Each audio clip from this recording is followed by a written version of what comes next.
Lakle Inspector Tayai Ahan Mamaktada Inspector Tayai Tabiri Singu James Sagudam Taramuk Choblin and Kok Nona Kurumjari Nasi Supudana Luxury Inspector Tayai Samri Gayan Kaitari Subatankan Sanduk Sari Toromasi Lake Hidraba Madi Housing Libakanagum Amatagamari Linesati Tabiraga Domna Tangkak asida kanagum mari lene habirk labadi madugi daita aikuna lobu ngamjaro makha tabirsi imana jadrubi nupi masa sisuri satharga mafam asida muhunduk thona thamani makhoi singa dadi nongmai sijana dana thanga ma pairaga mangak chammaduda thintataka lentalaga top tripu pawbal lelaga thummorok saichalgal China Kangdi Yangadam. Ashumaka Urba the Tamois. Bobiati. Pickly Bangang Sassing Rep Zatava. Canano Hebdo. Sweden a Kang of one of a time. Sir, Grino Moing as I Mopana High with the sir. Moa Ducrino, you know we have again no man. I have the Kirom son of the meal, have the sir. Moy, the guys give me sing already, sir. Tabas is like I mean already, sir. Gamay, high bungam. Jingna Punama. I couldn't hide on it. Angang the Hundok live Mafamado, Madugi location Kang and Nabigam Honagada. Sir, I do the Lambi even in a location the tea with the Krawari dresser. Gamay, war was Honagada. Pangna Honagada. I coin Aruba case Kea. Nasi Pobolution the Nola. Case as issue. I couldn't numb the Nolution Gadaba. Big liver Karishunataba, Karishu Kangjadaba, Mima Nadaba. Taibungi Awanungai, Apam Shikarino, Hiba Kangjadaba, Big liver Angang, as it is not talked to Dunamapamacida. Mapam Mamata Purga Rep Chataraga Mapamasam Hundogama Kanglaro Uroi Matako Mama Mapa Karisuleti Makoina Karishuto Bunga had a Kanga was shit toy in a dog. Sir, Toy of no idea, sir, Angang Karishuto with the funny, sir. Gamay Karishuto to Busha Aduga I koi Mafama do the investigation Togadam Aduga I koi Plan Amatogadam.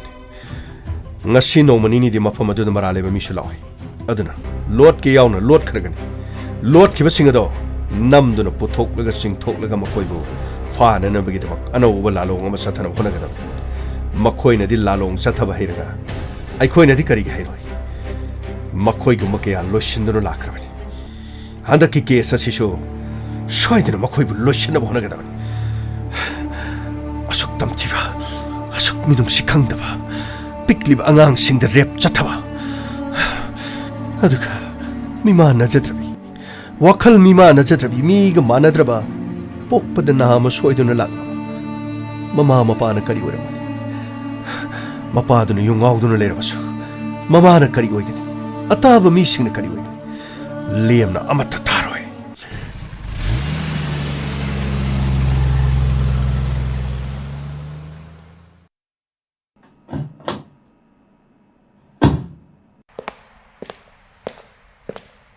Kumdaro. Funny. I can know I see the Makogi Mapams the boat case a game lady say. As the meal remedy, Luena Cotoro.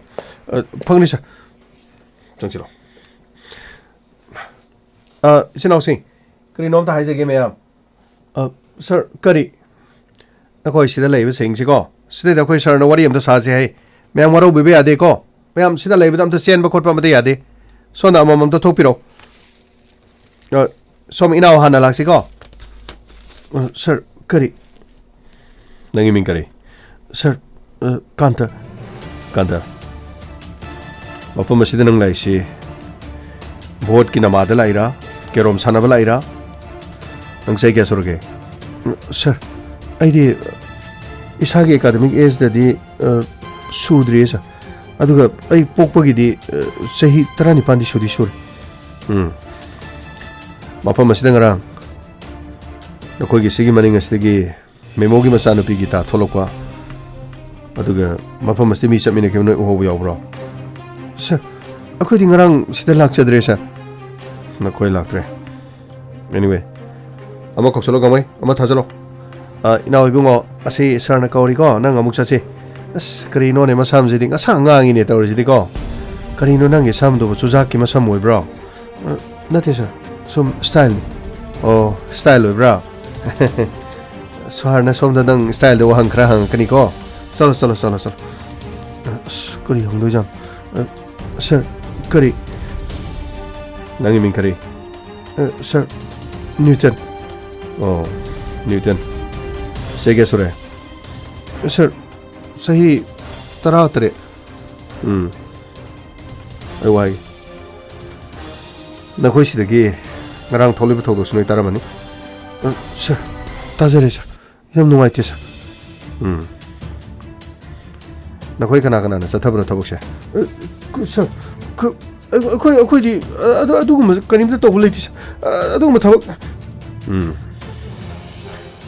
adu di na khoi yaw di kana kana no nang na khang ba haro dana sir khoi kanim ta du matang kaim khang jadi sir kan ta khoi ngarang di se sulak chadi sir kan ta khoi amlu na tin jabani khoi imanam sing ni sir pare mafam masida ne angang ama ngarang gi lep chatharga undomi ji ko angang si satmi na ki banoi na u bada na khoi na kerom sana lengi da chatkiba chatmi na kiba thomi na kiba kana kana legi noi u hobro sir khoi di karim tu ujawdre maram di sir khoi ngarang la hok tabani ne sir adu di phare mafam masina khoi kerom sana basam toin toin la pro sir maram marta khoi tuition gi matam hangba matam aduga Sunday gumba samasuma matam lai sir adu di na khoi na sida yam toina la ko mising di loina niksing ngom gadra sir adu di khoi ngamoy sir ayuk ta lak pa numidang da theng sanap syaw sir khoi di numidang da lak ti sir anyway mafam masida gi angang se kana na puri bano haibasi kerom sanaba lak pa minu orambe oram da be atopa mi mano oram su yai anyway ai khoi ne hek phangwa matam da mi adu di lem na thar chalo na khoi chalo phani sir sir adu de khoi sum chacha ki ba yara dra kari gi no kerom sanane la de dum kerom sano ya dra ai khoi no wahang pang ma de gi pakhali me maram kari gi sir adu gi na te sir khoi ngale di tuition matam yor ni sir chalo chalo phani sir thank you sir ngai kho de chujak masam pan ma ngai kho ni som da la kho ni koi sar na mathang mathang wahang hang ma da kari no nang gi na clock to smai na cheng khai ba do na kha pa du kri gi ra sir smai na wahang pang ma je imana bo bude ma da thing na dri sir adu gi ni sir kari no nang gi na sam gai de di jom la ga si ngak sa ngam go ma su ga tai sen na lei yeng ba de ti nang de adom faaw ba mi taku tarang ma le ko wahang pang ma da na ki de na kri gi no ne adu di yam chana de ko mi ni yeng ba de ki ba yam na man ba ko adu inak ta sang sel ka na khari no ta mo adu taw bu do man gi ni ko na sak to kaw na yen ma li ni ko sakyo thank you sir lo ka ta sachilo hin ke lak pe address da lo sachilo sir kri ta uni sir hojik ti sir kerom sana bangang moi leram ba sing sir atai ji ngang atani sir kram to sir thodo si angang si yum si dagi mi mana sanga ga machin men salaga pu bu oram angang si support pijagi natraga asaibok dong tho usi kholusi haraga puthok pam khwai digi ngang libadi angang du kitang mi mana de haraga di mi mana pu bu dadi aru bu di oram aduna angang si kana na pu bu dori bano habis imana de hai bangang si yeng bu de irai lai na khang bu di oram be adubo angang si bu mafam asidagi puraga adubo angang adu gi punsi phaw di makhoina manghandana amuk hana mafam asida thamlam bisi masi so angak pa phaw ma gyaning ba thunglaga makhoi gyaning ba pa madu thunglakanda hato ga thamama de nathi amuk hana thamlam ne bisi anyway santos sir location kam dore sir service provider na soidana pirani sir adu sir mafam asi lambi ma soi banina number 2 kakpo phangdong mali sir santos adu khan be ro mafam asi da chatke na chalabda gari kya sakkan ꯄꯨꯡꯐꯝꯗꯤ ꯈꯔ ꯈꯛꯇꯅꯤ ꯃꯃꯥꯅ ꯃꯆꯥ ꯍꯨꯟꯇꯣꯛꯑꯝꯕ ꯄꯨꯡꯐꯝ ꯍꯥꯏꯕꯗꯤ ꯄꯨꯡ 2ꯗꯒꯤꯅ ꯄꯨꯡ 3 ꯐꯥꯎꯕꯒꯤ ꯃꯅꯨꯡꯗ ꯑꯣꯏꯕ ꯃꯣꯕꯥꯏꯜ ꯅꯝꯕꯔ ꯈꯔ ꯈꯛꯇꯅꯤ ꯑꯩꯈꯣꯏꯅ ꯊꯤꯕꯗ ꯅꯨꯃꯤꯠ ꯀꯌꯥꯅꯤ ꯆꯪꯅꯤꯒꯦ ꯁꯔꯚꯤꯁ ꯄ꯭ꯔꯣꯚꯥꯏꯗꯔꯗ ꯃꯐꯝ ꯑꯁꯤꯗ ꯑꯦꯛꯇꯤꯚ ꯑꯣꯏꯈꯤꯕ ꯐꯣꯟ ꯅꯝꯕꯔ ꯃꯔꯨꯑꯣꯏꯅ ꯌꯨꯝ ꯑꯁꯤꯒꯤ ꯑꯀꯣꯏꯕꯗ ꯈꯔ ꯌꯥꯝꯅ ꯀꯨꯏꯅ ꯑꯦꯛꯇꯤꯚ ꯑꯣꯏꯈꯤꯕ ꯅꯝꯕꯔ ꯃꯗꯨ ꯌꯦꯡꯒꯗꯕꯅꯤ ꯐꯅꯤ ꯁꯔ ꯑꯊꯨꯕ ꯃꯇꯝꯗ ꯌꯧꯔꯛꯑꯅꯤ ꯁꯔ ꯃꯈꯣꯏꯒꯤ ꯃꯌꯨꯝꯗ ꯆꯪꯉ ꯌꯦꯡꯁꯤꯜꯂꯣ ꯐꯅꯤ ꯁꯔ ꯒꯃꯩ ꯂꯥꯎ ꯐꯅꯤ ꯁꯔ ꯁꯔ ꯀꯔꯤꯅꯣ ꯃꯣꯏꯒꯤ ꯃꯪꯒꯣꯟꯗ ꯂꯩꯕꯁꯤ ꯁꯔ ꯃꯈꯣꯏꯒꯤ ꯑꯉꯥꯡꯗꯨꯒꯤ ꯃꯄꯥ ꯀꯔꯤꯅꯣ ꯃꯈꯣꯏꯒꯤ 마디 그리노 시다 좀 라이브 세자 영실로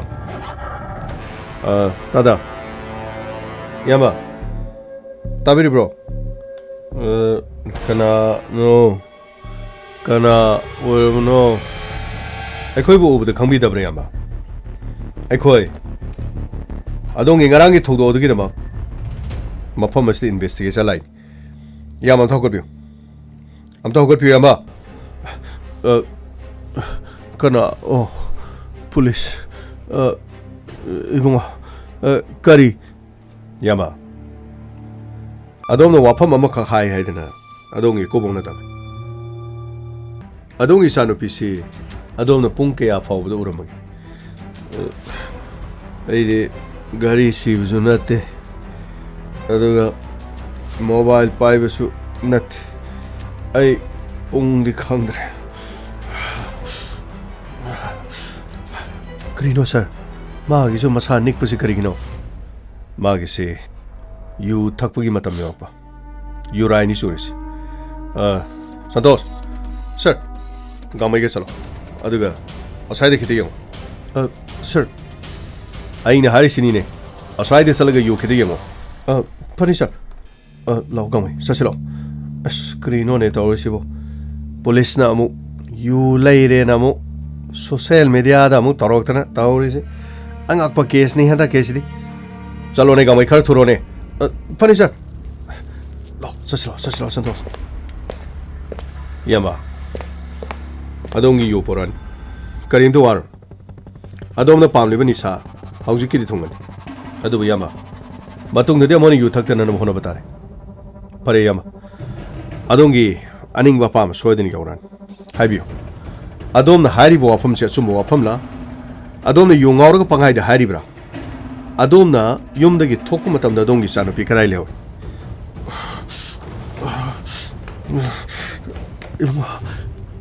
sanu pi thongan gi kem le riba asigi manak ai gi nu pi kai thel da chat ki badu ngai da na lew bune ima gi manak ta thinbiu hai da na tawbne matamduda aina nupa masa ani kha kirom sanadana leram makhwidigi bot ki pesa lawraga makharom da aina hidak thakpa chakki adu hidak thakluraga ngaihak leram matungda lekai digi khoi inauk sing khogen ko babna इचानु पी को थी औरे तमक पने sir अदुदगी आई मेनमान अमा तुम ताद्रे युमदा लाकपदा मयाम ओमसनदना पुखीदा बु कुमबने आइगी इचागी खोंगुन लीनेना मयाम तौलेरम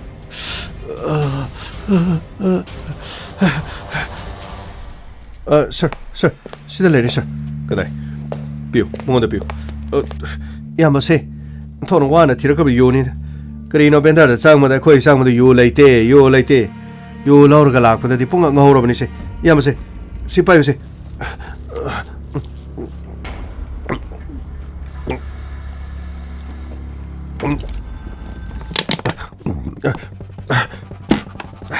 yakre ema hitang ta adi kristu tawreda yam tha orono da se police na mo yo pi the na mo tawdra bhare al mo chakni se inoksin 타가처리 아이가 사육덕이 아이 카라카라 깡나나 레라민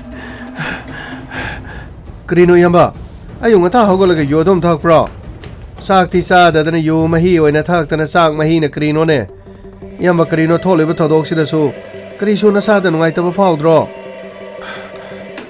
ꯏꯅꯥꯎꯁꯥ ꯀꯔꯤ ꯅꯨꯡꯉꯥꯏꯇꯕ ꯐꯥꯎꯗꯅꯤ ꯑꯩꯁꯨ ꯊꯋꯥꯏ ꯅꯨꯡꯉꯥꯏꯇꯅ ꯂꯩꯔꯝꯅꯤ ꯑꯗꯨꯕꯨ ꯏꯆꯥ ꯑꯗꯨꯕꯨ ꯀꯔꯝ ꯇꯧꯈ꯭ꯔꯕ ꯀꯔꯝ ꯇꯧꯈ꯭ꯔꯕ ꯍꯥꯏꯕ ꯄꯥꯎꯁꯤ ꯇꯥꯗꯦ ꯏꯌꯥꯝꯕ ꯑꯗꯣꯝꯒꯤ ꯏꯆꯥ ꯍꯧꯖꯤꯛ ꯍꯣꯁꯄꯤꯇꯥꯜꯗ ꯂꯥꯏꯀꯠꯅꯔꯤ ꯃꯗꯨꯗ ꯅꯠꯇꯅ ꯑꯗꯣꯝꯒꯤ ꯅꯨꯄꯤꯁꯨ ꯃꯔꯛ ꯑꯁꯤꯗ ꯇꯥꯗ ꯑꯗꯣꯝꯅ ꯊꯦꯡꯅꯈꯤ ꯍꯥꯏꯕ ꯃꯤꯑꯣꯏꯁꯤꯡ ꯑꯗꯨ ꯇꯥꯗꯅ ꯆꯤꯡꯅꯕ ꯂꯩꯕ꯭ꯔꯥ ꯇꯥꯗꯅ ꯃꯁꯛ ꯈꯪꯕ ꯃꯤꯔꯥ ꯇꯥꯗ ꯑꯩꯈꯣꯏꯒꯤ ꯂꯩꯀꯥꯏ ꯑꯁꯤꯗꯒꯤ ꯃꯤꯔꯥ ꯅꯠꯇ꯭ꯔꯒꯅ ꯀꯔꯝꯕ ꯂꯩꯀꯥꯏꯗꯒꯤ ꯃꯤꯅꯣ ꯏꯕꯨꯡꯉꯣ ꯑꯩꯈꯣꯏ ꯁ꯭ꯋꯥꯏꯒꯤ ꯃꯤꯗꯤ ꯅꯠꯇꯦ ꯑꯩꯈꯣꯏ ꯁ꯭ꯋꯥꯏꯒꯤ ꯃꯤ ꯑꯣꯏꯔꯕꯗꯤ ꯑꯩꯉꯣꯟꯗ ꯁꯣꯏꯗꯅ ꯃꯤꯡ ꯀꯧꯔꯛꯀꯅꯤ ꯅꯠꯇ꯭ꯔꯒ ꯑꯩꯅꯁꯨ ꯃꯈꯣꯏ ꯁꯣꯏꯗꯅꯃꯛꯀꯤ ꯃꯃꯤꯡ ꯃꯊꯥꯗꯤ ꯈꯪꯒꯅꯤ ꯑꯗꯨꯕꯨ ꯃꯐꯝ ꯑꯗꯨꯃꯛꯇꯗꯗꯤ ꯇꯣꯉꯥꯟꯕ ꯏꯂꯦꯛꯁꯟꯒꯤ ꯃꯐꯝꯗꯒꯤ ꯃꯤ ꯂꯥꯛꯄꯁꯨ ꯌꯥꯎꯏ ꯑꯗꯨꯕꯨ ꯃꯤ ꯑꯗꯨꯗꯤ ꯀꯅꯥꯅꯣ ꯍꯥꯏꯕ ꯑꯩ ꯈꯪꯗ꯭ꯔꯦ ꯌꯥꯝꯕ ꯋꯥꯐꯝ ꯑꯁꯤ ꯌꯥꯝꯅ ꯌꯨ ꯉꯥꯎꯕꯗꯒꯤ ꯑꯗꯣꯝꯒꯤ ꯋꯥꯈꯜꯗꯒꯤ ꯊꯣꯛꯂꯒ ꯄꯪꯍꯥꯏꯗ ꯍꯥꯏꯖꯟꯕꯗꯤ ꯅꯠꯇꯦꯀꯣ ꯑꯩ ꯃꯇꯝ ꯑꯗꯨ ꯄꯩꯁꯥ ꯂꯩꯇꯕꯗꯒꯤ ꯌꯨ ꯌꯥꯝꯅ ꯊꯛꯇ꯭ꯔꯤꯕ ꯃꯇꯝ ꯌꯨ ꯌꯥꯝꯅ ꯊꯛꯇꯕ ꯃꯇꯝ ꯍꯥꯏꯕꯗꯤ ꯄꯩꯁꯥ ꯂꯩꯇꯕꯗꯒꯤ ꯑꯌꯨꯛꯇꯒꯤ ꯌꯨ ꯈꯤꯇꯪ ꯊꯛꯀꯗꯕꯗꯣ ꯑꯩ ꯂꯩꯀꯥꯏꯒꯤ ꯏꯌꯥꯝꯕ ꯑꯃꯅ ꯌꯨ ꯊꯛꯐꯝꯗ ꯒ꯭ꯂꯥꯁ ꯑꯃ ꯂꯩꯕꯤꯔꯝꯕꯗꯒꯤ ꯃꯗꯨꯈꯛ ꯊꯛꯄꯗ ꯉꯥꯏꯔꯤꯕ ꯑꯗꯨꯕꯨ ꯃꯈꯥ ꯇꯥꯅ ꯌꯨ ꯊꯛꯅꯤꯡꯕꯗꯒꯤ ꯑꯩ ꯏꯂꯦꯛꯁꯟꯒꯤ ꯀꯦꯝ ꯑꯃꯗꯒꯤ ꯑꯃꯗ ꯑꯗꯨꯃꯛ ꯆꯠꯇꯅ ꯂꯩꯕꯅꯤ ꯃꯇꯝ ꯑꯗꯨꯗ ꯑꯩꯈꯣꯏꯒꯤ ꯊꯣꯡꯒꯥꯜ ꯑꯁꯤꯗ ꯂꯥꯛꯄꯗ ꯊꯣꯡꯒꯥꯟꯗ ꯅꯍꯥ ꯑꯅꯤ ꯂꯩꯔꯝꯕꯅꯤ ꯃꯗꯨꯗꯒꯤ ꯑꯩꯅ ꯅꯍꯥꯁꯤꯡ ꯑꯗꯨꯗ ꯄꯩꯁꯥ ꯈꯤꯇ ꯄꯤꯌꯨ ꯍꯥꯏꯗꯨꯅ ꯃꯈꯣꯏꯗ ꯍꯥꯏꯕꯗꯒꯤ ꯃꯈꯣꯏꯅ ꯄꯩꯁꯥ ꯈꯔ ꯄꯤꯔꯛꯄ ꯃꯗꯨꯗ ꯏꯆꯥꯅꯨꯄꯤꯗꯨ ꯊꯣꯡꯒꯥꯟꯒꯤ ꯀꯦꯝ ꯂꯩꯔꯤꯕ ꯑꯁꯤꯒꯤ ꯃꯅꯥꯛꯇ ꯂꯩꯍꯧꯕꯅꯤ ꯑꯗꯨꯗꯤ ꯇꯥꯗ ꯊꯧꯗꯣꯛ ꯑꯁꯤ ꯑꯗꯣꯝꯅ ꯄꯩꯁꯥ ꯄꯤꯔꯤꯕ ꯃꯤꯑꯣꯏ ꯑꯅꯤ ꯑꯗꯨꯅ ꯑꯣꯏꯒꯅꯤ ꯍꯥꯏꯕꯁꯤ ꯑꯗꯣꯝꯅ ꯊꯥꯖꯕꯤꯕ ꯂꯩꯕ꯭ꯔꯣ ꯃꯗꯨꯃꯛꯇꯤ ꯑꯩꯉꯣꯟꯗ ꯊꯥꯖꯕꯗꯤ ꯂꯩꯇꯦ ꯑꯗꯨꯕꯨ ꯃꯤ ꯑꯅꯤꯗꯨꯗꯤ ꯑꯩꯅ ꯃꯁꯛ ꯈꯪꯗꯦ ꯃꯗꯨꯒꯤ ꯋꯥꯅꯤ ꯇꯥꯗ ꯑꯃ ꯑꯣꯏꯔꯦ ꯑꯩꯈꯣꯏ ꯏꯟꯚꯦꯁꯇꯤꯒꯦꯁꯟ ꯌꯥꯝ ꯀꯟꯅ ꯇꯧꯔꯤ ꯑꯗꯨꯕꯨ ꯇꯥꯗꯅ ꯑꯁꯨꯝꯅ ꯌꯨ ꯊꯛꯇꯨꯅ ꯂꯩꯔꯕꯗꯤ ꯀꯔꯝ ꯇꯧꯒꯅꯤ ꯇꯥꯗꯅ ꯃꯤꯀꯞ ꯊꯣꯛꯇꯕꯅ ꯑꯗꯣꯝꯒꯤ ꯏꯃꯨꯡ ꯃꯅꯨꯡꯒꯤ ꯂꯥꯏꯔ ꯇꯥꯟꯅꯕꯒꯤ ꯑꯆꯧꯕ ꯃꯔꯝ ꯑꯃ ꯑꯣꯏꯒꯅꯤ ꯍꯧꯖꯤꯛ ꯑꯗꯣꯝꯒꯤ ꯏꯆꯥꯅꯨꯄꯤꯅ ꯈꯨꯗꯣꯡꯊꯤꯕ ꯍꯣꯁꯄꯤꯇꯥꯜꯗ ꯇꯥꯗꯨꯅ ꯂꯩꯔꯤꯕꯁꯤ ꯑꯗꯣꯝꯅ ꯌꯨ ꯌꯥꯎꯝ ꯑꯃ ꯊꯛꯅꯅꯕꯒꯤ ꯄꯩꯁా ꯐꯥꯎꯕ ꯄꯨꯊꯣꯛꯄ ꯉꯝꯗ꯭ꯔꯤ ꯑꯗꯨꯔꯕꯗꯤ ꯏꯆꯥꯅꯨꯄꯤ ꯂꯥꯌꯦꯡꯅꯅꯕꯒꯤ ꯄꯩꯁꯥꯗꯤ ꯑꯗꯣꯝꯅ ꯀꯗꯥꯏꯗꯒꯤ ꯄꯨꯊꯣꯛꯂꯣꯅꯤ ꯄꯨꯟꯁꯤꯕꯨ ꯃꯃꯜ ꯈꯪꯗꯕ ꯇꯧꯒꯅꯨ ꯑꯗꯣꯝꯒꯤ ꯏꯆꯥꯅꯨꯄꯤꯒꯤ ꯃꯊꯛꯇ ꯊꯣꯛꯂꯤꯕ ꯊꯧꯗꯣꯛ ꯑꯁꯦ ꯇꯁꯦꯡꯅꯃꯛ ꯑꯩꯗꯤ ꯇꯥꯗ ꯑꯃꯗꯤ ꯏꯇꯩꯃꯗ ꯑꯣꯏꯅ ꯇꯥꯏꯅꯅꯤꯡꯉꯤ ꯃꯔꯝꯗꯤ ꯑꯗꯣꯝꯅ ꯄꯨꯟꯁꯤꯕꯨ ꯂꯨꯝꯅ ꯂꯧꯗꯕ ꯏꯆꯥ ꯃꯤꯃꯥꯟꯅꯗꯕꯤꯅꯤ ꯍꯥꯏꯗꯨꯅ ꯆꯦꯛꯁꯤꯟꯗꯅ ꯃꯊꯟꯇ ꯊꯝꯂꯕꯗꯤ ꯈꯨꯗꯣꯡꯊꯤꯕꯁꯤ ꯊꯣꯛꯄꯅꯤ ꯍꯥꯏꯅ ꯂꯧ ꯑꯗꯨꯒ ꯀꯪꯖꯥꯏ ꯐꯨꯖꯥꯏꯕ ꯏꯃꯨꯡ ꯑꯃ ꯑꯣꯏꯅꯅꯕ ꯍꯣꯠꯅꯕ ꯍꯥꯏꯕꯁꯤ ꯏꯃꯨꯡ ꯑꯗꯨꯗ ꯂꯩꯔꯤꯕ ꯅꯨꯄꯥ ꯅꯨꯄꯤ ꯑꯅꯤꯃꯛꯅ ꯃꯁꯥ ꯃꯁꯥꯒꯤ ꯗꯥꯏꯇ ꯂꯧꯗꯕ ꯑꯗꯨꯒ ꯃꯁꯥ ꯃꯁꯥꯒꯤ ꯇꯧꯐꯝ ꯊꯣꯛꯄꯁꯤꯡ ꯑꯗꯨ ꯇꯧꯗꯕ ꯇꯥꯔꯕꯗꯤ ꯁꯣꯏꯗꯅ ꯑꯋꯥꯕ ꯁꯤꯒꯨꯝꯕꯁꯤꯗꯤ ꯂꯥꯛꯄ ꯇꯥꯕꯅꯤ ꯑꯦꯅꯤꯋꯦ ꯏꯌꯥꯝꯕ ꯑꯩꯅ ꯍꯥꯏꯖꯅꯤꯡꯕꯗꯤ ꯑꯗꯣꯝꯒꯤ ꯏꯆꯥꯅꯨꯄꯤꯅ ꯍꯧꯖꯤꯛꯁꯤ ꯑꯋꯥꯕ ꯇꯥꯗꯨꯅ ꯂꯩꯔꯒ ꯑꯗꯣꯝꯅ ꯃꯐꯝ ꯑꯁꯤꯗ ꯌꯨ ꯆꯔꯥ ꯑꯃ ꯌꯨ ꯒꯤꯂꯥꯁ ꯑꯃꯒꯤꯗꯃꯛ ꯊꯛ ꯅꯤꯛꯇꯨꯅ ꯂꯩꯔꯒ ꯑꯗꯣꯝꯒꯤ ꯏꯆꯥꯒꯤ ꯑꯋꯥꯕꯗ ꯁꯔꯨꯛ ꯌꯥꯔꯔꯣꯏ ꯍꯥꯏꯔꯤꯕ꯭ꯔꯣ ꯏꯕꯨꯡꯉꯣ ꯑꯩ ꯆꯠꯅꯤꯡꯉꯤ ꯑꯗꯨꯕꯨ ꯆꯠꯅꯅꯕ ꯚꯔꯥꯁꯨ ꯂꯩꯇꯦ ꯑꯗꯣꯝ ꯆꯠꯅꯤꯡꯂꯕꯁꯨ ꯑꯩꯈꯣꯏꯅ ꯄꯨꯕ ꯌꯥꯏ ꯑꯗꯨꯕꯨ ꯇꯥꯗꯒꯤ ꯐꯤꯔꯦꯞ ꯍꯣꯡꯗꯣꯛꯇ꯭ꯔꯕꯗꯤ ꯇꯥꯗꯒꯤ ꯏꯃꯨꯡ ꯌꯥꯝꯅ ꯋꯥꯈꯤ ꯑꯦꯅꯤꯋꯦ ꯍꯧꯖꯤꯛꯀꯤꯗꯤ ꯃꯐꯝꯁꯤꯗ ꯂꯩꯕꯤꯔꯝꯃꯨ ꯀꯦꯁ ꯑꯁꯤ ꯑꯩꯈꯣꯏ ꯁꯣꯏꯗꯅꯃꯛꯀꯤ ꯀꯅꯥꯅ ꯄꯥꯡꯊꯣꯛꯂꯤꯕꯅꯣ ꯀꯅꯥꯅ ꯀꯩꯗꯧꯔꯤꯕꯅꯣ ꯍꯥꯏꯕꯗꯨ ꯁꯣꯏꯗꯅ ꯄꯨꯊꯣꯛꯅꯕ ꯍꯣꯠꯅꯒꯅꯤ ꯃꯁꯤꯒꯤ ꯃꯇꯨꯡꯗ ꯑꯩꯈꯣꯏꯒ ꯇꯥꯗꯒ ꯄꯨꯟꯅ ꯋꯥꯔꯤ ꯁꯥꯟꯅꯗꯕ ꯌꯥꯔꯣꯏ ꯇꯥꯗꯒꯤ ꯄꯨꯟꯁꯤꯗ ꯅꯣꯔꯃꯦꯜ ꯂꯥꯛꯅꯅꯕ ꯑꯗꯨꯒ ꯍꯤꯡꯕꯒꯤ ꯄꯨꯟꯁꯤꯒꯤ ꯃꯍꯥꯎ ꯑꯗꯨ ꯈꯪꯅꯅꯕ ꯍꯣꯠꯅꯗꯕ ꯌꯥꯔꯣꯏ ꯑꯗꯨ ꯅꯠꯇ꯭ꯔꯕꯗꯤ ꯉꯁꯤ ꯊꯣꯛꯂꯤꯕ ꯊꯧꯗꯣꯛꯁꯤ ꯑꯃꯗꯤ ꯏꯇꯩꯃꯅ ꯄꯨꯟꯁꯤꯒꯤ ꯑꯣꯏꯕ ꯈꯣꯡꯊꯥꯡ ꯈꯔ ꯁꯣꯏꯕꯗꯒꯤ ngasi mayong naribani ai khoi chalu ki gamai chaslo santos sir chaslo pani sir aji karonda muk chakni sir hospital chasi medical report aduga mama amadi ngang du phara bra habri gi nok toksi chalo gari thoro pani sir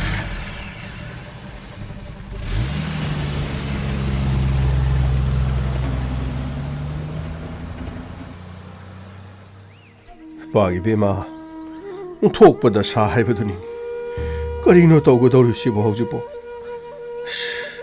layeng mugi sela sisu thokna yamna taramani da tawgodori basibo karino ne bema ipadi yeng bangamdri ne bema aina ne nangna yum pandringa nupa siga khangnei haiba matam madudagi aina yadribado masina ni ne nangna di nuksiba kawbanina nuksiba kawbanina nangnadi matam madudi pabu waraukido haukiba thodo odu aina singthoktuna haibagi wanat ningol singna mayum pandringa yum panga doriba nupa do nongmani ni khakta lemina ga dabanati punsi chupa lemina ga doriban adu horabadi mahaki khongpham khongthang kamdawi mahaki chinja kamdawi munne yengbagi mathau tai hingba matamna sel khakta natana aikhoi tongan ba daita kaya marum launa na bagi dama isa na khangna punsigi mamal khangna khongthang thangba ngamba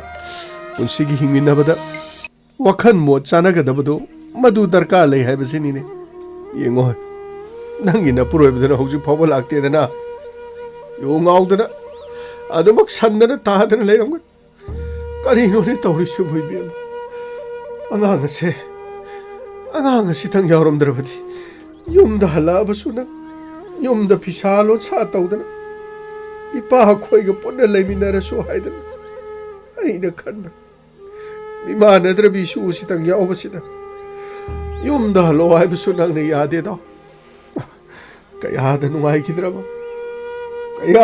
kidraba pabam punamak to loina hokri adubu pabam mimana drasu ai sanupi gita ai gidi thawai ni pabam mama amagi mafamdadi machada soinaidaba mimanadaba haiba amata leite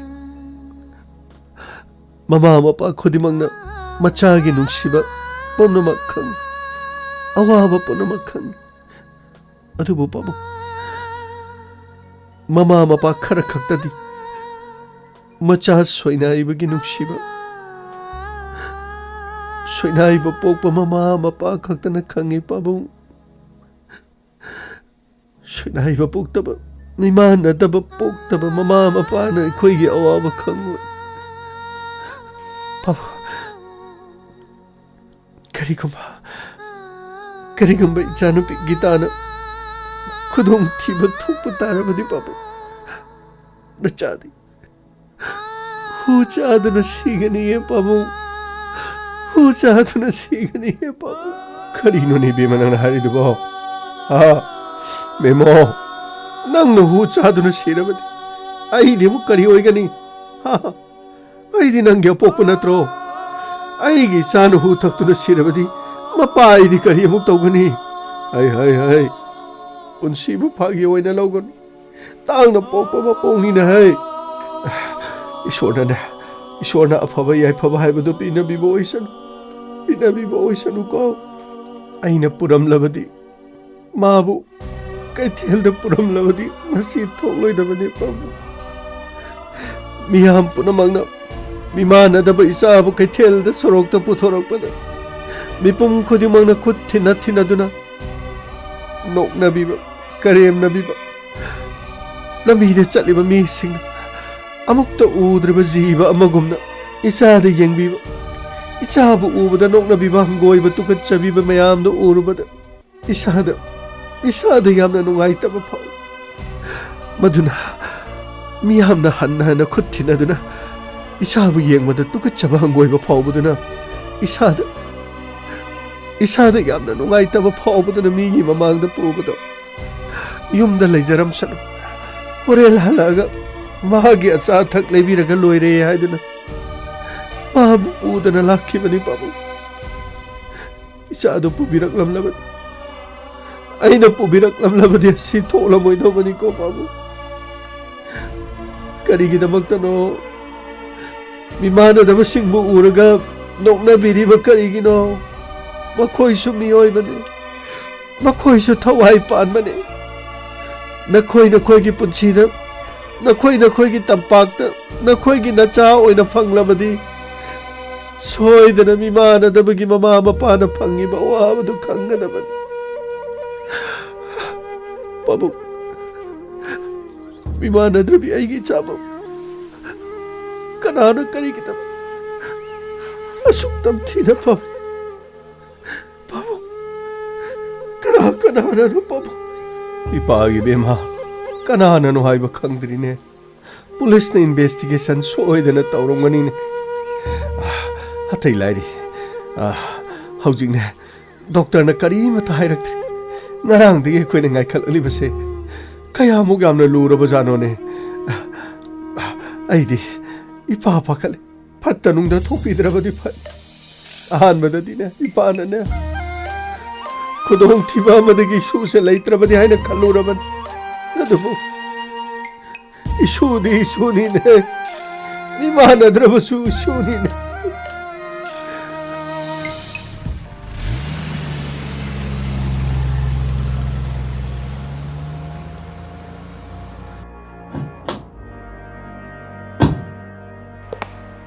लाओ सर मखोई ngarang mama aduga asida मखोई gi karino makubok to kasida leiba male sir chungchanchi babu memodi kashu to udra male ibungo isanu pidi kari shu to udre adubu ngarang degi kari mata hairaktrisibu मखोई na sukok silakti karino to risibu ibungo I doctor का सोइदन अमत उनगे करी करी लेगे है दो अमत येंगे मनुंग दमत संगु की दुगा आई अमुक थोक्सरके funny funny बुंगो लो संगसिलोंगा सिरमोय कारो सर सोंद लेरे सर डॉक्टर साहब अमत संगसर हुई आगदरा यानी यानी इंस्पेक्टर संगसबिरो हेक्टा लंगसबियो सिदा आई सुंग साइदगी सर खोई लाख गाइदुना लेरमने याम नुंगारे सिस्टर रिपोर्ट ऑन द बोतरो सर सिदा लेजर रिपोर्ट से सिदा लेजर अंगांग से हुजिक आईसीयू द लेरी अदुगा याम नुंगाइतबमना अंगांग से ब्रूटली रेप करी रेप आइना चिंगनाबदुमा इंस्पेक्टर यामना तमथीबो मोंग अंगांग असिदा ओट नैबगा लोइनना रेप चथबि अदुगा अखोना अंगांगी मसादा फंगिसे डीएनए अनि अदुगा आरिबा डीएनए सिगी रिपोर्टना सोमदा ले डॉक्टर अदुदी मियोय अनिने रेप चथरमने हाबसिदी फंगलिबा डीएनए अनिसिना इंस्पेक्टर सोइदना चुमनी डीएनए अनि दगेना फंगदि अदुगा आईसीयू द लेरिसे अंगांगसे होरेन ग्यान तारागदी खरा फबये मधु फावबगी मनुंग ग्यान तारक्त्रगदी खजिक्तंग दुदों वाल अदुगा आइने ताजबदा अंगांगसे खितंग मिमानदबिनि हाय डॉक्टर मामसासी येंगबदा खजिक्तंग मसादा डिसफिगर खितंग मागे सोयनाइजबगी वान फिजिकली चैलेंज हाबदन अदुगा महाक वाखलदी एबनॉर्मल नाम ओइबनति अंगांगसे ममा होइना हाबददी मसागी सही सिगा महाकी मोंगसिना अंगांगी मोंगदा लेबा अदुम मोंग अमने हाबस इंस्पेक्टर अमोरे हौजिकिदी होरेन फावबदा महा ग्यान तारगलगदी खरा फरनी अदुगा खोइन वार्ड तो होंदोप यारनी थोदोकपतैदी यामना अरुबदी ओइद्रे thank you doctor thank you अदुदी आई मु मपानदा मोय फैमिली गम तो उनजरुके फनी इंस्पेक्टर लॉ ससलंगास थोक्सिलो सर क्रीनो हाइबसिबु अंगांगी मसादा डीएनए अनि फंगे हाइबसे सर अंगांग असिबु मी अनि गुमना सर माने गमय ताबदा थमोय असि पुबु ngamti masak khangnabadi Miku asida lotioning bagi apa ada fau. Aduh ngeko. Mama gimana kita sangsila. Lau. Pagni sir. Ibungo. Kari hai ibungo. Pabo. Yamna nungai tabo wafam. Wafam asi. Kari. Aina khali basibo. Chumi pabo. Angang asigi masadigi DNA ani fang. Asuk tamthina kanana thabak asi sathari bano haibadi. Aikoina khangma ngamti. Aikoina investigation su tawjaruri. Mafam aduda angang asigi mapasu unari. Kari. Mabu. Pabo. Mahak. Yu thang ingbana thak thak niktuna. Masa nikpa hoduna lerame. Adubo. Aikoi mongoda wahang pang. Yamaduna harakpada miyoi ani aduma khairi. Aduga mafam asida phangiba sisu DNA ani. Aduragadi mi ani na thabak asi chathabani haiba sisungani. Aduga angang asibu janmanghala matungda thongana sida thamlami base mi amakhaki thabak war. Adurabadi pau. Soidana maki thawdo sida sumi ani na pangthopoi gani haiba sin. Aduga miyoi adu kana oigadagi haiba sin ekon hojik thiribase. Anyway, aikoi DNA di fang. Adubo aikoi na singnaba mi sing DNA test tawdi gai. Adubo lamda masida di asugumba test asi khudakta natraga nongmada khangma ngamti. Hariba test asigi damak mapa lamda thabagi tangai fadaba leri. Lamda masida di asugumba case lakma tamda forensic science ki aduga asigumba gi test tawnana bagi result sing asi mapanda mipan yamna ta. Adubo pamo aikoi investigation yamna kana taw aikoi na seliba plan asida thurobdi soidena maki marale ba mi ado thu matamda aikoi gi khutta tar.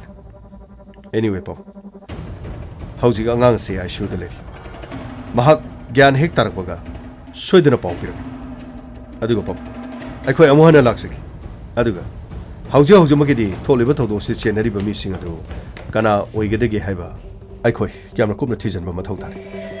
Aduna pam aikoi hojigi di sasaruki phani bungo soidena mara leba singa du phagalagane isu do wa leba singa se soidena dandi pibiu makhoi bu lehem na mata thabi garu makhoi bu lehem na mata thabi garu phani pam akoi sasaruki gamai law thonu ngai kidre da go sir krino khang de sir hekta bada thamoi se kai basi bo sir chalo gamai aikoi athu matamda makha chathada bero phangni sir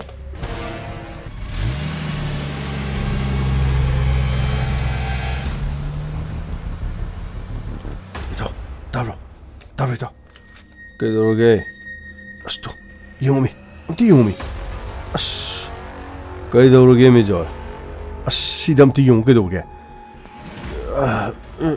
kaino angina tu kadoroge Smima nadrabi ngang no pi masama rep sathabiraga amuhana thonganda thadabiram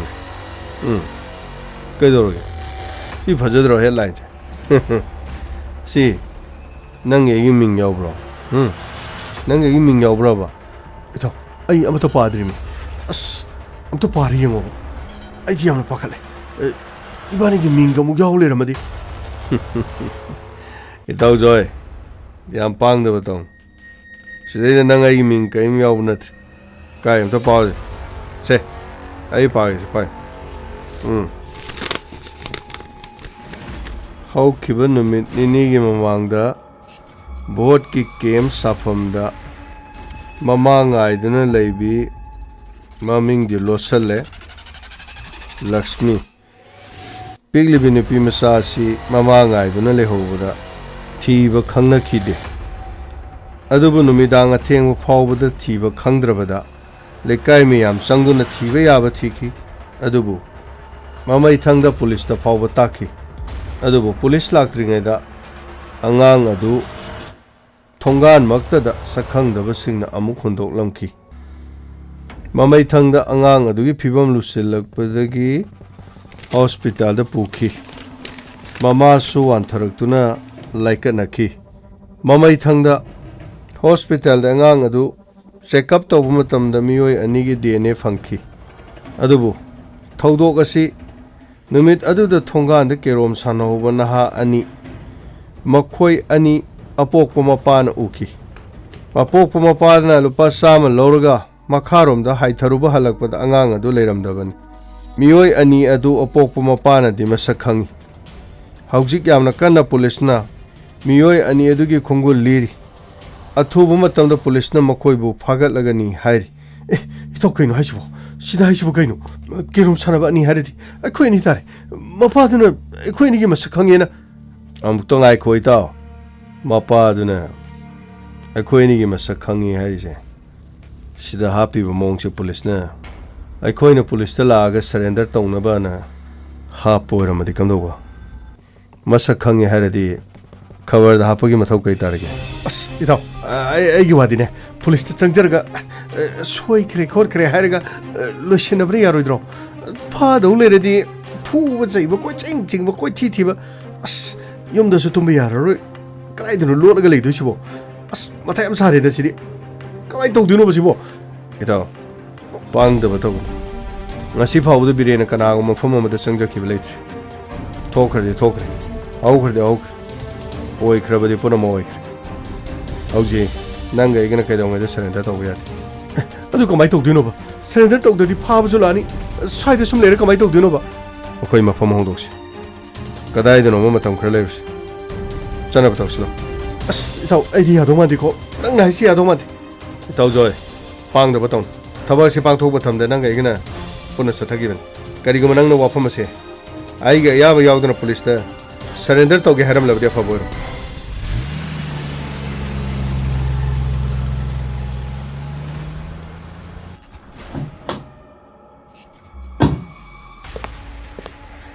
Go away. Sir. Sandos later, bro. Sir, later, sir. Okay. Go. I can't. Hazard. Funny, sir. Sir, case as we adore, sir. Rajin, Camera Luba case somebody over. Angangadu physically challenged. Aduga DNA na anini fangis. Kari maklu matalait. Mapana yung orga uhoba. Haibadi Kerom Sanaba board kamarili nabami. Haibadi Mapamadu the board ki came amale. Mapamadu the hela for me head. Aduga Angang Karaquin Wahang Pong Matam the day. Mapamadu the day Tonga Tonga no Miki la e haibo homes. Anyway.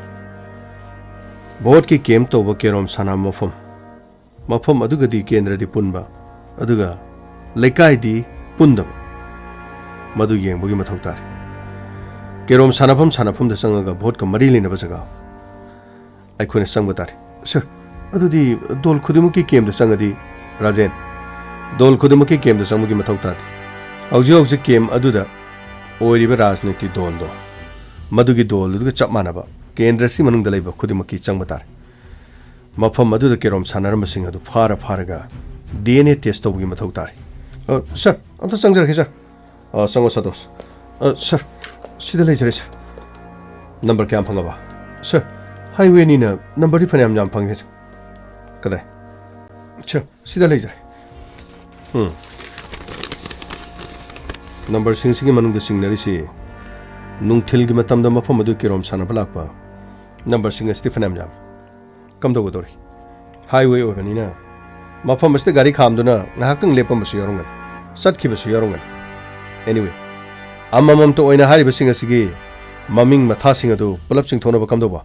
Sir, Naki Matung the Loina, sir. Good. Pare. Madugi Manunda. Amamam touching Kalaga, Mayum the Salag Wahang Pong without. Tangai for the Mokume Punamaki. DNA testerga. Tangai for the Madu report, Sir, report Aduga Maduna Chumba Porpa, Akugi, Mafamasi the test on way couldn't sabalate Tabasiga. Karim to Kalun Santos. Aduna Tabanambi Masalate. Number singer the Quena. Loina Amam to call Toguna Suyangas. Aduga. Stay Sanda Makoi, Haying Pawi Manung the Lao, Haduna Loina Paupiris. Matamatang Lakumatamda. Angang Adugima Padu Koraga. Lak liba miyo singa do amamam to masak tahan batar. Madusu yamna kana ganikal. ꯃꯄꯥꯗꯨꯅ ꯇꯁꯦꯡꯅ ꯅꯨꯃꯤꯠ ꯑꯗꯨꯗ ꯁꯦꯡꯕ ꯎꯈꯤꯕ ꯑꯣꯏꯔꯕꯗꯤ ꯂꯥꯛꯀꯗꯧꯔꯤꯕꯁꯤꯡ ꯑꯗꯨꯗ ꯁꯣꯏꯗꯅ ꯏꯔꯥꯏ ꯂꯥꯏꯅ ꯈꯪꯒꯅꯤ ꯑꯩꯈꯣꯏꯅ ꯃꯄꯥꯅ ꯃꯁꯛ ꯈꯪꯍꯟꯒꯅꯤ ꯃꯄꯥꯅ ꯃꯁꯛ ꯇꯥꯍꯟꯒꯅꯤ ꯍꯥꯏꯕ ꯋꯥꯐꯝ ꯑꯗꯨꯗꯤ ꯂꯣꯠꯁꯤꯟꯗꯨꯅ ꯊꯝꯃꯁꯤ ꯑꯗꯨꯒ ꯅꯝꯕꯔꯁꯤꯡ ꯑꯗꯨ ꯀꯣꯜ ꯇꯧꯔꯣ ꯁ꯭ꯇꯦꯁꯟꯗ ꯀꯧꯔꯒ ꯃꯈꯣꯏꯕꯨ ꯀꯦꯁ ꯑꯃꯒꯤ ꯋꯥꯔꯤ ꯁꯥꯟꯅꯒꯗꯕꯅꯤ ꯂꯥꯛꯇꯕ ꯌꯥꯗꯦ ꯍꯥꯏꯕ ꯇꯥꯔꯦ ꯂꯣꯏꯅꯃꯛ ꯀꯣꯜ ꯇꯧꯕ ꯍꯧꯔꯁꯤ ꯐꯅꯤ ꯁꯔ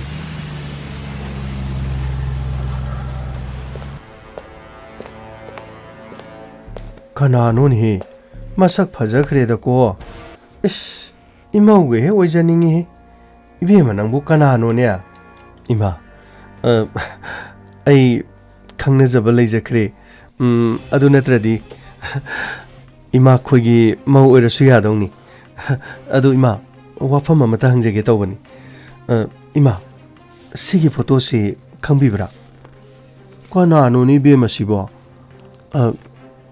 이마ꯗꯤ ꯃꯤꯠꯁꯤ ꯀꯌꯥ ꯍꯦꯟꯅ ꯎꯗ꯭ꯔꯦꯅꯦ 이마 ꯑꯗꯨꯔꯗꯤ ꯁꯤ ꯈꯔ ꯆꯥꯎꯕ ꯁꯤ ꯌꯦꯡꯕꯤꯌꯨꯁꯦ ꯁꯦ ꯆꯦꯗ ꯑꯣꯏꯅ ꯌꯦꯡꯉꯁꯤ ꯁꯤꯒꯤ ꯑꯉꯥꯡꯁꯦ 이마 ꯈꯣꯏꯒꯤ ꯑꯁ꯭ꯋꯥꯏꯗꯒꯤꯅꯤ 이마 ꯈꯪꯕꯤꯗ꯭ꯔꯣ ꯁꯤꯕꯣ ꯍꯩꯃꯥ 시디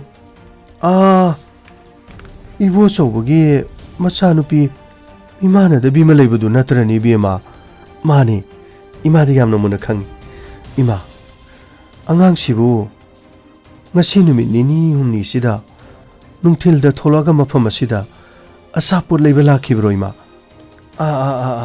ima ningjang en he sidagi angang si asapur leiraga gari amada nupa aniga angang siga satmina khine ada aidi angang dubu makhoi gi ma masing thokpa amana pubani haidana aingonda hairamine ai ningsange ibema asapur leiba lai His, I didn't sing edana. Carino Macale Kaigi, Mokoigi Angang dudi, Tiba Kangda the net over the gear, Numidang later mena, Haina Dine. Ima, Numidang would later me. Aduima. Anganga do the Pipam Yamna Kaina later me. Angangado, is at Mangan Birami. Imagi Mapamastigi Port Lake Kibamio and Iduna. Angangado is at Mangan Biraga. Amukana Mapamadu Hundo Piram. Imai Pima. Kanagi machama su oirigaba none aina angang du di kari poreino hangbada angang du gi mama sing thoi haidana makhoi gi masi singi aduni haidana gari da hapaga pukri ni ne haima ai di adugumba kari mata khanghodre dana ai gi mang makta da imai pe ma ima miyo sing adu ima amohana urabadi ima na masak takpu ngamgadra ngamgani ai soidana ngamgani bema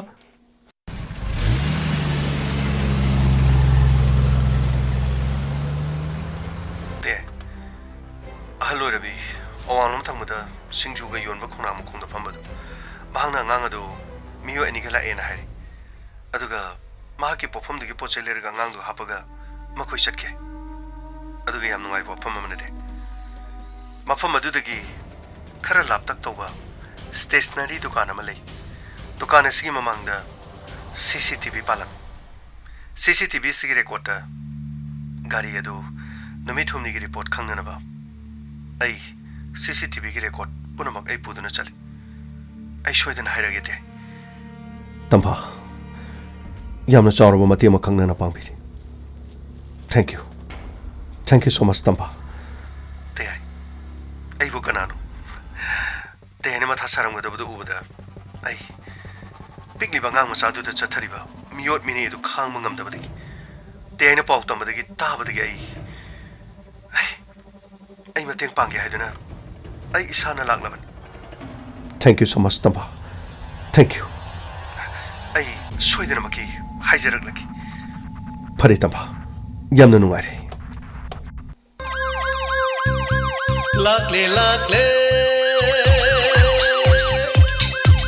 Inspector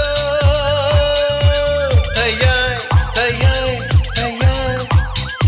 Lakle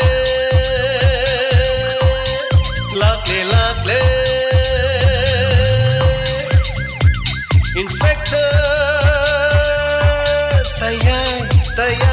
Tayai Uthanaba Kanbinaba Thank you sir Welcome Uthanaba Kanbinaba Inspector Tayai Tayai Tayai Lakle Lakle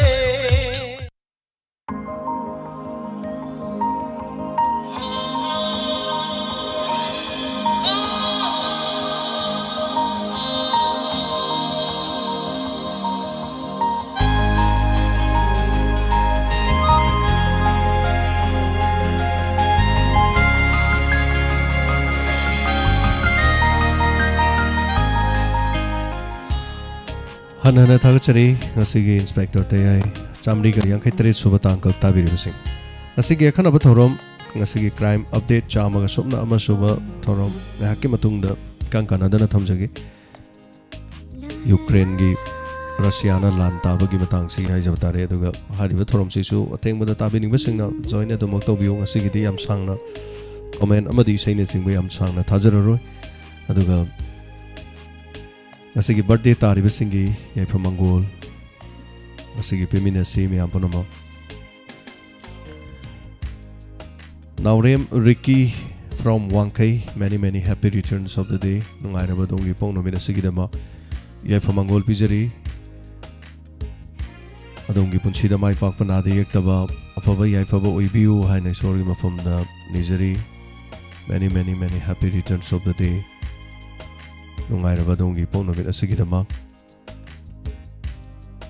Huidrom Lanthoibi Chanu Dataro Huidrom Inder Kumar and Beshwabala Wabagai Tingel Lekai. Many happy returns of the day.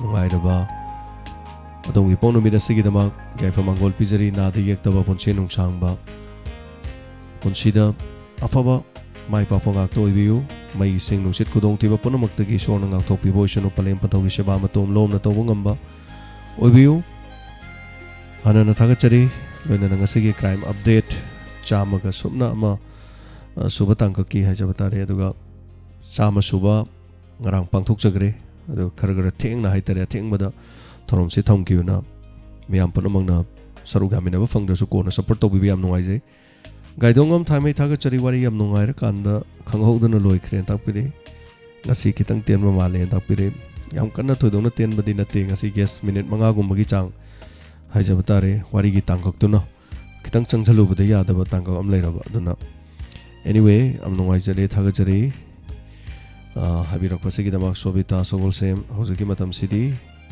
itanta sathok pada fawga ki jare chumbani Left from Rocky Thagachari, Adongi emoji, Mayam, Thagachari, thank you so much. Hosiki Matam, the Tanda Chapakijari, Rovita, and Tapira Pachumani, Lambi de Lapada, Aina, Inspector Tayai Warida, Sako Chalabanopi Amadagi, Mangaksam the Sana Madigari, Lokiba. Is that Mangri Donarai Pavani, Chalona, Tadoropodo, Asing Batodo, Haitaraduma Tokpani, Lambi Lamhang, the Chato with the Sanalo Pasi, Regalak with the Lambi no Macham Ulaga.